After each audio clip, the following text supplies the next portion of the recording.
Evening, नमस्कार, आदाब, सत श्री अकाल। आप सबका स्वागत है बियॉन्ड द हेडलाइंस में, जहां हम बात करते हैं सुर्खियों से हटकर और खबर की तह तक जाकर आपको समझाते हैं कि पूरा मामला है क्या।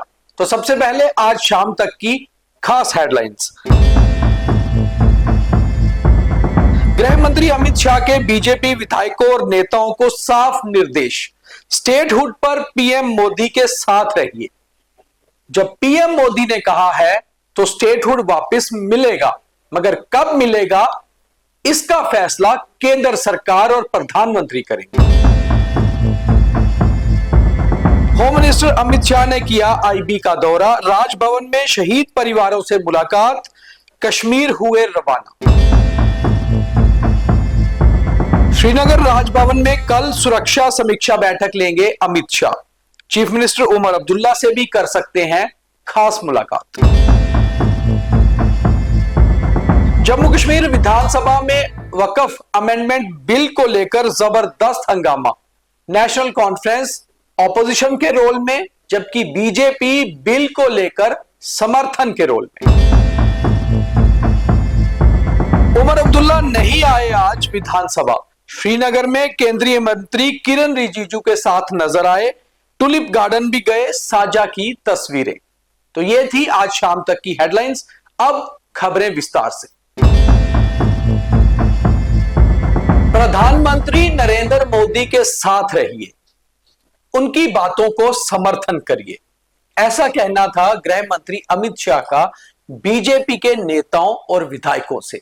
यही खास मूल मंत्र था जो गृह मंत्री अमित शाह ने बीजेपी के साथ बैठक करते हुए रविवार रात को बीजेपी दफ्तर में सभी विधायकों के दिया। साथ ही साथ सोमवार को शाम को leader of opposition Sunil Sharma के घर पे जब अमित शाह पहुंचे तो उनकी मुलाकात हुई 5 वरिष्ठ नेताओं से, आरएसएस के और बीजेपी के कुछ वरिष्ठ नेताओं से। वहां भी उन्होंने यही मंत्र दोहराया कि प्रधानमंत्री के साथ रहिए, जैसा केंद्र सरकार कर रही है उसके साथ चलिए, ऑपोजिशन का रोल अच्छे से निभाइए और जनता के साथ जुड़कर रहिए। यही मूल मंत्र है बीजेपी की सियासत का और इसी से जम्मू कश्मीर को नया जम्मू कश्मीर बनाया जाएगा। तो आखिर क्यों खास तौर पे इस दौरे में 2 बार गृह मंत्री अमित शाह ने यही बात दोहराई कि प्रधानमंत्री के साथ बने रहिए? तो हम आपको इसके पीछे की बात समझाते हैं। लगातार जम्मू कश्मीर जब से सरकार बनी है और जम्मू कश्मीर की उमर अब्दुल्ला सरकार ने जब से शपथ ग्रहण किया है 16 अक्टूबर 2024 से, उसके बाद से लगातार चाहे मुख्यमंत्री हो या उनके मंत्री या उनकी पार्टी के नेता या विधायक, एक ही राग अलाप रहे हैं, वो है स्टेटहुड, कि जब रियासत आएगी, पूर्ण स्टेटहुड का दर्जा मिलेगा तो उसके बाद ही सभी कामकाज होंगे। लगातार बीजेपी इस पे कटाक्ष कर रही है, इस पे काउंटर कर रही है और बीजेपी का कहना है कि सभी विभाग तो मुख्यमंत्री और उनके मंत्रियों के पास हैं, तो आखिर गृह विभाग में ही ऐसा क्या है कि जनता के काम होंगे। और बड़ी बात यह है कि स्टेटहुड के दर्जे पर बीजेपी ने यह कहा कि अगर प्रधानमंत्री ने लोकसभा की पटल पर यह बात कही है कि हम राज्य का दर्जा वापस देंगे तो ऐसा जरूर होगा, मगर होगा तब जब यहां से आखिरी आतंकी का सफाया किया जाएगा, यानी कि हालात सही होंगे। और अभी हालात ऐसे हैं नहीं कि जम्मू कश्मीर को स्टेटहुड का दर्जा वापस दिया जाए। यही बात गृह मंत्री ने बीजेपी विधायकों के साथ पार्टी दफ्तर में हुई बैठक में दोहराई और फिर लीडर ऑफ ऑपोजिशन के घर पर जो खास बैठक हुई जिसमें 5 वरिष्ठ नेता आरएसएस के यानी कि राष्ट्रीय स्वयं सेवक संघ के पहुंचे हुए थे। उसके साथ साथ वहां पर सत शर्मा थे जो बीजेपी के अध्यक्ष हैं, सुनील शर्मा जो लीडर ऑफ ऑपोजिशन है बीजेपी के, अशोक कोल जो बीजेपी के जम्मू कश्मीर में संगठन मंत्री हैं। ये सभी लोगों के साथ जो खास बैठक हुई उसमें दोबारा से गृह मंत्री ने यही कहा कि प्रधानमंत्री के साथ रहिए। प्रधानमंत्री नरेंद्र मोदी ने जो वचन दिए हैं, जो बयान दिया है, उस पर वो हमेशा खरा उतरते हैं, ऐसा मुख्यमंत्री उमर अब्दुल्ला ने खुद भी कहा है। तो कम से कम बीजेपी को वही बात दोहरानी चाहिए जनता के बीच जाकर भी जो प्रधानमंत्री एक वादा कर चुके हैं। तो बड़ी बात है कि फिलहाल स्टेटहुड वापस नहीं आ रहा, अमित शाह के जम्मू कश्मीर दौरे से बात साफ हो गई है।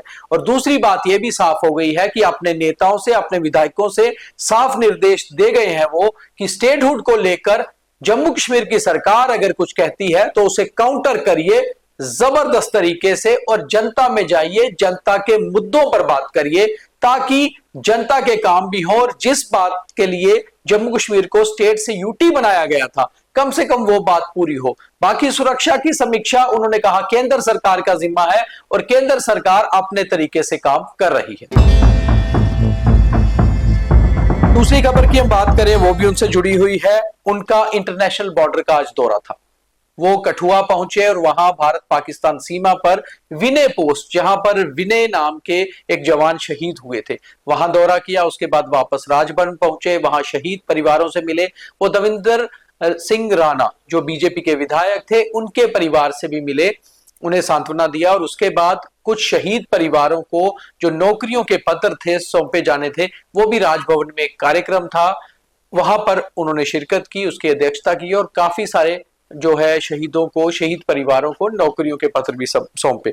उसके बाद अमित शाह सीधे पहुंचे leader of opposition Sunil Sharma के घर पर।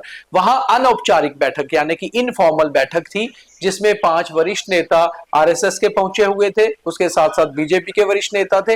एक छोटी सी बैठक में उन्होंने जम्मू कश्मीर के हालातों पर चर्चा की और बीजेपी यहां किस तरह से काम कर रही है यह भी समझा। और जो बीजेपी केंद्र में सोचती है जम्मू कश्मीर के लिए, वो मूल मंत्र भी यहाँ के बीजेपी नेताओं को दिया। आरएसएस के नेताओं से मिलकर भी उनसे इनपुट्स लिए कि आखिर वो यहाँ के कामकाज को कैसे देख रहे हैं। उसके बाद वो यहां से करीबन 6:10 से स्पेशल प्लेन से कश्मीर के लिए रवाना हो गए, जहां कल सुरक्षा समीक्षा बैठक भी होगी। तो अगली खबर सुरक्षा समीक्षा बैठक से। वैसे तो गृह मंत्री का यह दौरा जम्मू में अगर देखा जाए तो कुल मिलाकर इनफॉर्मल ही था। उनका जो खास फॉर्मल मीटिंग है वो कल श्रीनगर में राजभवन में होगी और वो है सिक्योरिटी रिव्यू मीटिंग, जिसका जो इंचार्ज होते हैं जम्मू कश्मीर, क्योंकि यूटी है तो यहाँ की सुरक्षा के इंचार्ज होम मिनिस्टर खुद हैं। वो सुरक्षा समीक्षा बैठक कल राजभवन में होगी। उसमें सभी फोर्सेस के आला अधिकारी शामिल होंगे, मुख्यमंत्री और लेफ्टिनेंट गवर्नर दोनों शामिल होंगे।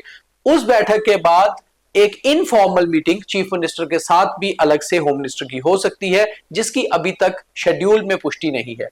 कल शाम को ही होम मिनिस्टर श्रीनगर से दिल्ली के लिए वापस रवाना हो जाएगी।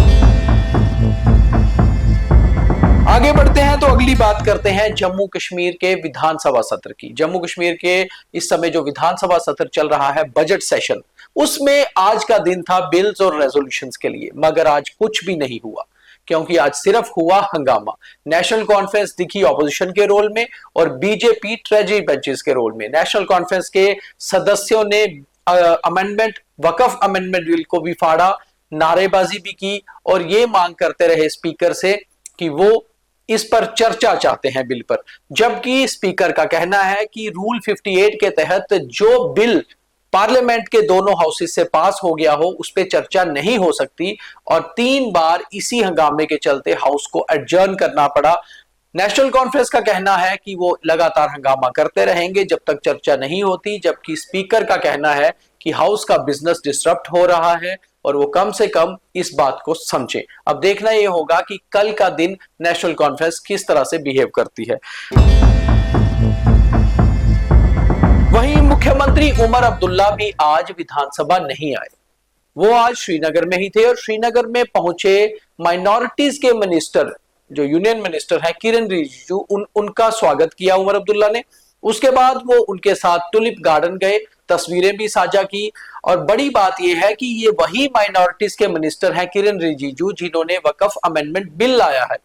एक तरफ तो उमर अब्दुल्ला के विधायक इसी अमेंडमेंट बिल को लेकर जम्मू की विधानसभा में लगातार हंगामा कर रहे थे, वहीं कश्मीर में Omar Abdullah minister for minorities Kiren Rijiju के स्वागत में खड़े थे और साथ ही उनके टुलिप गार्डन घूम रहे थे। तो कहीं ना कहीं नेशनल कॉन्फ्रेंस को एक्सपोज करती हुई एक प्रेस कॉन्फ्रेंस भी कश्मीर में महबूबा मुफ्ती ने की। उन्होंने कहा कि उमर अब्दुल्ला को आज विधानसभा में होना चाहिए था, इंपॉर्टेंट बिल्स और रेजोल्यूशन थे। वहीं उनकी पार्टी वकफ अमेंडमेंट बिल के विरोध में भी थी, मगर उमर अब्दुल्ला कश्मीर में टुलिप गार्डन में घूम रहे हैं और वो भी उसी मिनिस्टर के साथ जिन्होंने वकफ अमेंडमेंट बिल लाया है। तो आखिर ये किस तरह की सियासत है? अब ये तो इनके वोटर्स या कश्मीर के लोग बेहतर बता सकते हैं, मगर आप क्या सोचते हैं इसके ऊपर, ये जरूर कमेंट करके बताइए। और आज के बियॉन्ड द हेडलाइंस में खबरों का सिलसिला यहीं पर। अब थॉट ऑफ द डे।